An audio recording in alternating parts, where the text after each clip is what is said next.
Kenyan government and economy are energized by the ambition of confident citizens. Our forefathers, as we do, that we, the people, are the foundation, the pillars, and the engine of this nation, and that only we can do the Kenya we want.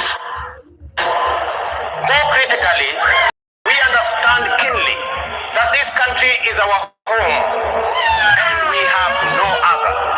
This is why wherever they go all over the world, Kenyans never forget their homeland and vigorously contribute to nation building.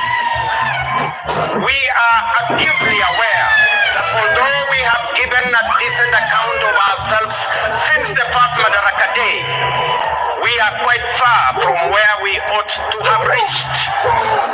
It is time for us to reflect on the state of our collective self-belief as a people, because without it, we lose all the opportunities that come with Madaraka.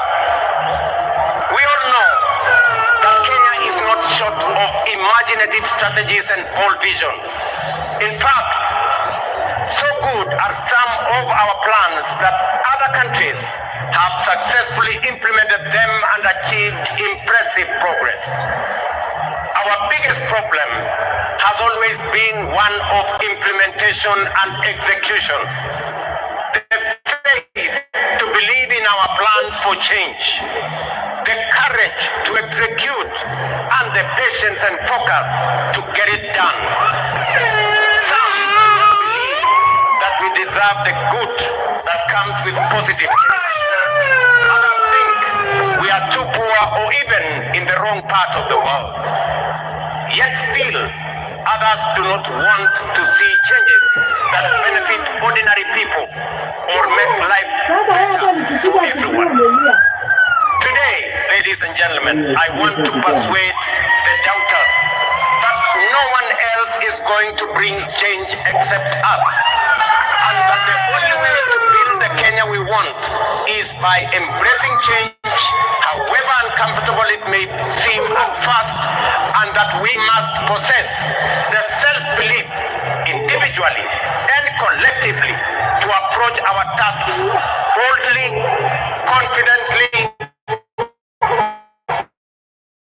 and with determination in order to deliver new, more and better, sooner rather than later. Ladies and gentlemen, over 2.5 years ago, we embarked on an ambitious journey of national renewal powered by the bottom-up economic transformation agenda and rooted in the will and sovereign consent of the people of Kenya. Bottom-up is not just a mere slogan. Today, it is a lived reality for millions of Kenyans, transforming lives and reshaping destinies across the country day by day. This agenda is the expression of a deeper yearning among Kenyans to take control of their own fate and break free from a long history of hopelessness, dependence, and exclusion. This renewal of our commitment to deliver on the fundamental mandate of Madaraka is inspired by the enduring spirit of self-determination through which we vow to give ourselves not only what was denied us during colonialism, but also what every citizen and every human being deserves. That is liberty, dignity, security, and opportunity. Madaraka affirms our collective faith, shared across generations of Kenyan patriots, that through hard work, innovation, and resilience, our farmers, traders, young people, workers, and professionals will rise to the occasion. With the strength of our imagination and effort, we can and must transform this nation with the imagination of our own minds and the work of our own hands. I speak to you today with a deep conviction that our country is firmly on the path to stability and progress. We have weathered turbulent times, navigated serious challenges, and through courage, policy decisions pursued with resolve, we have not only stabilized our economy, but also charted a clear course to long-term prosperity. Since August 2022, Kenya has recorded an average annual growth of an average of 5%, outperforming the global average of 3.3% and the regional average of 3.8%. Just last month, the International Monetary Fund projected our GDP to reach US dollars 132 billion. That is 17 trillion Kenya shillings, making us the largest economy in our region and the 6th largest economy in our continent.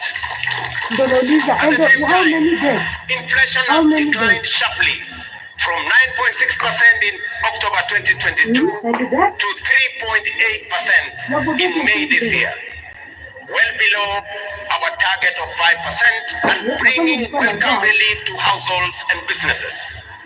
This reflects the strength of our economic fundamentals and the impact of our bold reforms. During the same period, the shilling appreciated by nearly 20% against the US dollar, from 100 Kenya shillings 162 to Kenya shillings 129, making it one of the best performing currencies in the world. The central bank rate has decreased from 13 to 10%, lowering the cost of borrowing and spurring private sector activity.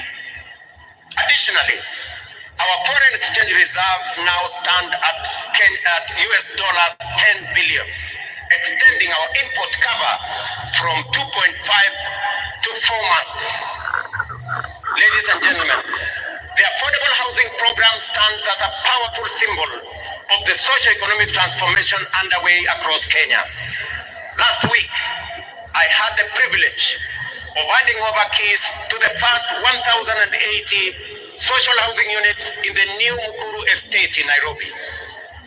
As I said then, while it was a life-changing moment for the new homeowners, it was equally one of the most profound and consequential days in my political career to witness how a deliberate government policy can uplift lives, restore dignity, and offer hope to communities that have long lived on the margins of our society. Vulnerable, forgotten, and neglected. It also marked a proud milestone for Kenya and demonstrated that ambitious national programs can be successfully implemented to deliver tangible benefits to ordinary citizens and fundamentally reshape our understanding of meaningful change. To see families move from the hardship of overcrowded slums to the relative comfort of permanent homes, complete with electricity, running water, and clean cooking gas, was a powerful reminder of what pro-people policies can deliver and the great things we can achieve together when we focus our thoughts and energy on possibilities and action rather than obstacles and doubt.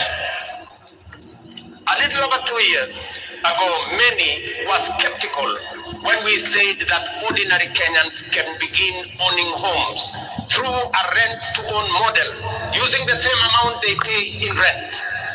Today, that old promise is being fulfilled. We saw the joy of Jerusha Mudhoni, a mother of 3, grandmother of 4, and second-hand clothes trader from Kuru kwa Ruben as she stepped into her new home. Here in Homa Bay County, the county of limitless opportunities, Just 2 days ago, I had the pleasure of handing over keys to the first occupants of 110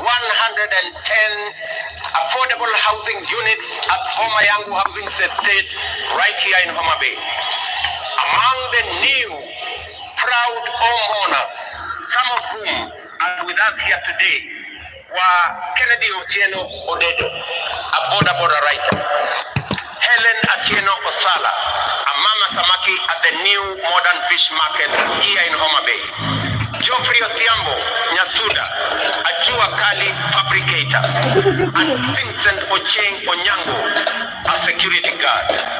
The journeys of new homeowners like Cherusha Modoni in Mukuru, Kennedy Odede here in Homa Bay, and thousands of others across the country, from the dehumanizing squalor of informal settlements to the security and pride of permanent homes, stand as a powerful testament to the transformative promise of bottom-up empowerment. They prove that with vision and resolve, courage and conviction, we can lift even the most forgotten among us into lives of dignity, hope, and limitless possibility. Ladies and gentlemen, if you didn't understand what we meant by bottom up, now you do. If you didn't believe, now you believe. And if you thought it was a fantasy, as contributors to the housing levy, you are now witnessing and making history that will be remembered for generations to come. We are firmly on course to delivering 150,000 housing units under the Affordable Housing Program, which have been under construction since September 2022, with 11,000 units already available for occupation. Very soon, I shall be handing over keys to new homeowners in Bahati in Nakuru, in El Bakon in Nakuru, in Mabera in Kuria West, in Mgwen in Nandi, in Milimani in Kakamega, and also in Vihiga counties, Nanyuki, and many others across the country. The bottom-up transformation is reaching every corner of Kenya, leaving no one behind. Beyond providing dignified shelter, this transformative program is driving job creation, having already generated over 250,000 jobs. It is nothing short of a nation-building revolution, uplifting lives, growing businesses, and redefining the future of work and urban living in Kenya. Fellow Kenyans, in recognition and appreciation of the sacrifice made by patriotic Kenyans through their contributions to the housing levy, I am pleased to announce today that we shall be proposing to Parliament a reform to the law that will allow any contributor to access an affordable home loan of up to 5 million shillings at a single-digit interest rate, applicable towards any housing unit in the market. This facility will also enable contributors to offset existing mortgages, offering greater flexibility in their housing journey and allowing many to significantly ease their home financing costs. These reforms will ensure that